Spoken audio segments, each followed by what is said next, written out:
আমরা সবাই বলি মিথ্যা বলা ভালো না, কিন্তু আমরা প্রতিনিয়ত সবাই কিন্তু কমন একটা মিথ্যা কথা বলি।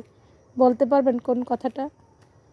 যখন আমাদের কেউ ফোনে বা সামনে এসে বলে কেমন আছেন, শত কষ্ট বুকে জমিয়ে রেখেও আমরা বলি ভালো আছি, আপনি কেমন আছেন? আচ্ছা বলুন তো, সব কষ্ট কি সব জায়গায় শেয়ার করা যায়? সবার সাথে বলা যায়? যায় না। কেন কষ্টগুলো কারোর সাথে শেয়ার করা যায় না? সুখগুলো সবাই দেখে। আমরা যখন পার্টিতে যাই, আমরা যখন কোনো অনুষ্ঠানে যাই, কত সুন্দর কাপড় চোপড়, কত কিছু গহনা পরে আমরা সবার সামনে প্রদর্শিত হই, কি সবাই যাতে আমাদের সুন্দর বলে। কিন্তু যখন আমাদের বুকের ভিতরে কষ্টগুলো দুমড়ে মুচড়ে একাকার হয়ে চোখ দিয়ে একাই পানি বেয়ে পড়ে, কই তখন তো কেউ দেখে না। আসলে আমরা এতটাই অসহায়, কষ্টগুলো কারোর সাথে শেয়ার করতে পারি না। তাই আমাদের দুঃখগুলো কেউ বুঝতেই পারে না যে আমরা এত কষ্ট থেকেও বলতেছি ভালো আছি।